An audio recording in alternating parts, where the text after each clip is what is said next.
Oi, gente, tudo bem? Eu tô aqui com muita alegria para retomar os estudos do livro Nossos Filhos São Espíritos. Parei por um tempo, mas agora retomei com força total. Para quem não me conhece, eu sou Tatiane Borges. Eu sou mãe da Lulu, esposa do Ricardo há 13 anos, evangelizadora infantil, espírita e servidora pública federal. Bom, vamos lá, né? Gente, uma das coisas mais interessantes que eu vi nesse livro foi um resumo da pesquisa da doutora Ellen Wambach. A doutora Ellen Wambach foi uma norte-americana, PhD em psicologia, que fez uma pesquisa por mais de 10 anos. Ela é especialista em regressão de memória, ela regrediu mais de 2.000 pacientes e catalogou tudo. Vocês podem ver melhor esse trabalho dela no livro Life Before Life. Eu vou colocar aqui no link para vocês. Ele está em inglês, né? Quem sabe ler inglês, é fantástico o trabalho dela. E esse trabalho dela foi, assim, uma grande... como que eu vou falar? Não vou falar uma prova científica, mas cientificamente falando, foi uma pesquisa científica. Ela não acreditava em regressão, em vida após a morte, nada dessas coisas. E então foi uma grande evidência de que realmente existe a reencarnação, existe a vida após a morte.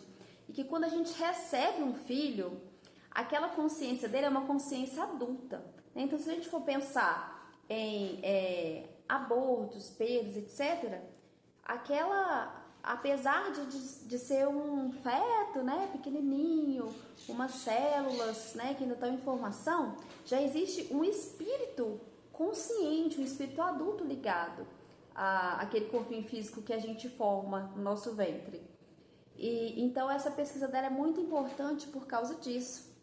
E ela trouxe um dado muito interessante. Nesse processo terapêutico de regressão, chegava um dado momento em que, né, a consciência, o espírito, né, a alma daqueles pacientes, e eles todos em processo hipnótico, etc., que eles ficavam paralisados num lugar onde eles estavam aguardando para nascer. E naquele momento ela fazia várias perguntas, né? Você decidiu nascer ou não? Você foi obrigado? Se você decidiu nascer, por que você escolheu nascer agora, né? O que você veio fazer aqui no planeta Terra e etc.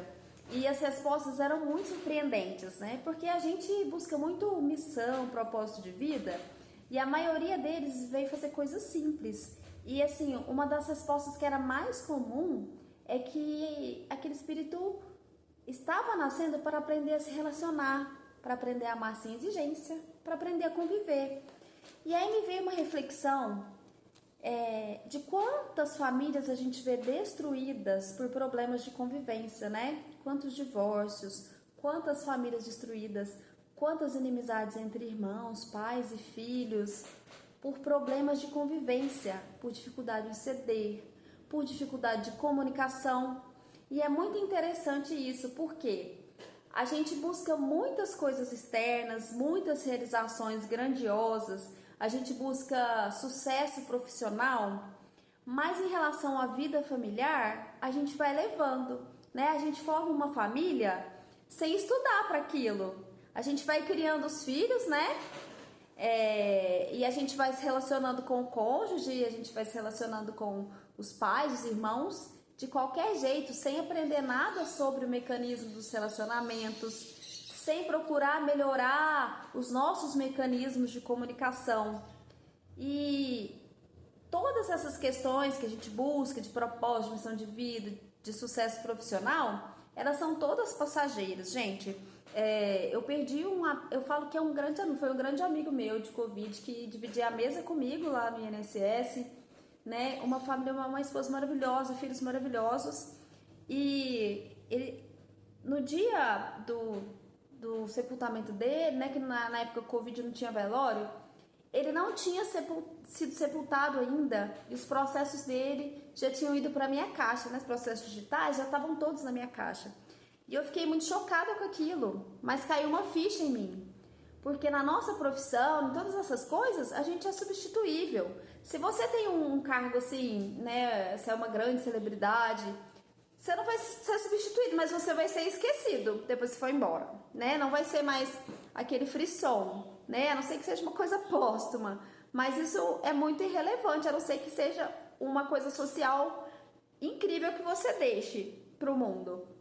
Mas, no geral, nós, pessoas comuns, no nosso trabalho, né, por mais que a gente tenha destaque, logo a gente vai ser esquecido e vai ser substituído. Agora, na nossa família, não. Eu, por exemplo, eu tenho a Lulu, a minha filhinha. Ela tem paralisia cerebral nível 1 e autismo atípico. A Lulu, a vida dela sou eu, né? Então, tudo que ela precisa sou eu. Eu sei tudo só de olhar para ela. E eu fico pensando, na minha ausência seria muito difícil. Eu acredito que pro meu marido também a minha ausência seria muito difícil. Eu espero que sim, porque a ausência dele para mim seria algo assim que beiraria o insuportável. Então, dentro do nosso lar, a gente não é substituível. E a gente não se dedica tanto a viver bem no nosso lar, a desenvolver, a se desenvolver, a ter um convívio, um relacionamento amoroso, respeitoso, tanto quanto a gente busca sucesso e realização exterior. E isso é muito sério, porque o espírito está aqui para se aprimorar. Então, quando a gente vê uma pesquisa desse naipe, desse tipo, com uma PhD em psicologia, falando que a maioria das pessoas renasce ou nasce, né, para aprender a se relacionar, é o caso a gente parar e refletir. Nós com certeza somos uma pessoa dessas que veio para aprender a se relacionar. E aí a gente está perdendo a nossa oportunidade reencarnatória com ilusões, buscando coisas exteriores e deixando a nossa família de qualquer jeito. Gente, eu sou de uma geração que fui criada assim. Você tem que ter sucesso profissional, não vai depender de homem, etc, etc. E eu vejo assim, as mulheres adoecendo, porque não tem tempo de se dedicar aos filhos hoje. E agora você pensa, olha que coisa mais grandiosa você gerar uma criança, ou no caso de adoção, você receber uma criança, de qualquer forma a gente recebe a criança, né? Não importa o tipo de maternidade, se for adotivo ou não. Você recebe aquela criança e você tem a missão de conduzir aquela criança para a vida. Você tem a missão de formar o caráter daquela criança. Eu desconheço qualquer cargo que seja mais grandioso que este. Não estou dizendo que a mulher não deve trabalhar, que deve ficar só com os filhos, mas assim, qual é a importância que a gente está dando? A gente está dando importância para destaque exterior ou a gente está aqui dedicado ao nosso lar, com os olhos fixos e o cuidado fixo para os nossos filhos, para o nosso casamento? Como o divórcio se tornou uma coisa banal. Como hoje há desrespeito e há falta de compromisso entre as pessoas. Imagina só, aqui no livro, eles falam que as encarnações, elas seguem, a maioria delas, toda uma programação.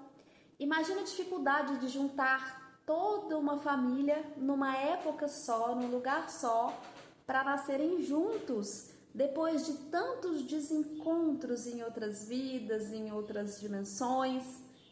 E aí, quando a espiritualidade consegue juntar todo mundo, né, para que um aprenda a amar o outro, aprenda a se relacionar, aprenda a servir por pequenos problemas de orgulho, de egoísmo, a gente coloca tudo a perder, uma encarnação inteira. A gente coloca tudo no externo, a gente coloca tudo em ilusão. Eu sou uma pessoa que estudo muito para conduzir da melhor forma a minha família. E casamento para mim é uma coisa muito séria. Então, eu acredito que o lar é uma escola onde a gente tem a oportunidade não de mudar o outro, porque todo mundo hoje quer mudar o outro, mas de transformar a si mesmo. E eu ando, gente, olha, numa peleja para minha transformação íntima. Não é fácil. Eu acredito que para você não seja fácil, mas é possível. É possível, mas a gente tem que colocar a nossa atenção nisso e não em coisas externas, né? E aqui, ó, nessa pesquisa ainda, a doutora Ellen ouviu da maioria dos pacientes que o problema não é morrer. Quando eles tinham lembrança da morte, a morte é como uma libertação. Mas que o problema era nascer, que é uma coisa muito difícil nascer. É uma coisa muito traumática nascer, é uma coisa que causa muito medo, porque quando a gente está aqui no planeta Terra, a gente acaba se desconectando, né, da grandiosidade que nós somos, né? Imagem e semelhança de Deus, filhos de Deus, a gente se desconecta do espírito, né? Dessa nossa natureza espiritual. E às vezes a gente é levado pelas coisas terrenas e passa por aqui sem fazer um décimo, sem aproveitar um décimo das oportunidades que a gente tinha para aproveitar aqui. E as oportunidades aqui não são oportunidades de lazer, mas são oportunidades de aprimoramento íntimo, de crescimento, de amadurecimento. Então, eu quero convidar todos vocês para essa reflexão. Ao invés de a gente buscar coisas externas, ilusões, destaque, que tal a gente colocar a nossa atenção no nosso lar, no nosso convívio com os nossos parentes, com os nossos amigos, com os nossos colegas, um convívio amigável, amoroso, aprender o que cada um traz, aprender com cada um, ensinar com o nosso exemplo, nos servir. É só o amor que constrange o outro ao crescimento, à mudança, à transformação. Então eu tenho esse convite para vocês. Se vocês têm alguma questão de relacionamento de convivência, deixa aqui para mim para a gente falar mais sobre isso no aprofundamento dos estudos. Em contrapartida, quais foram as saídas que vocês encontraram em desafios de convívio para melhorar a convivência? O que você tem feito? Como você tem servido? Você espera algo em troca? Você está disposto a servir por amor como Cristo? Eu gostaria muito de saber a opinião de vocês e gostaria muito que depois desse vídeo vocês refletissem sobre tudo que eu disse aqui. Eu vou deixar o link para vocês do livro da doutora Ellen e do livro Nossos Filhos São Espíritos para a gente prestigiar o autor. Eu não estou lendo o livro aqui e fazendo nada contra direitos autorais. Eu só quero trazer para vocês reflexões importantes que o livro trouxe para que a gente pense junto sobre isso, para que os nossos corações sejam tocados para a vida em família.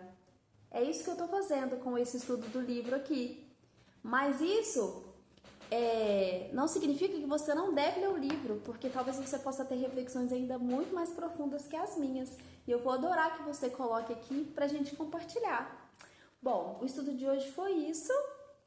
E eu espero vocês para os próximos vídeos com esse livro e com outros livros também muito interessantes.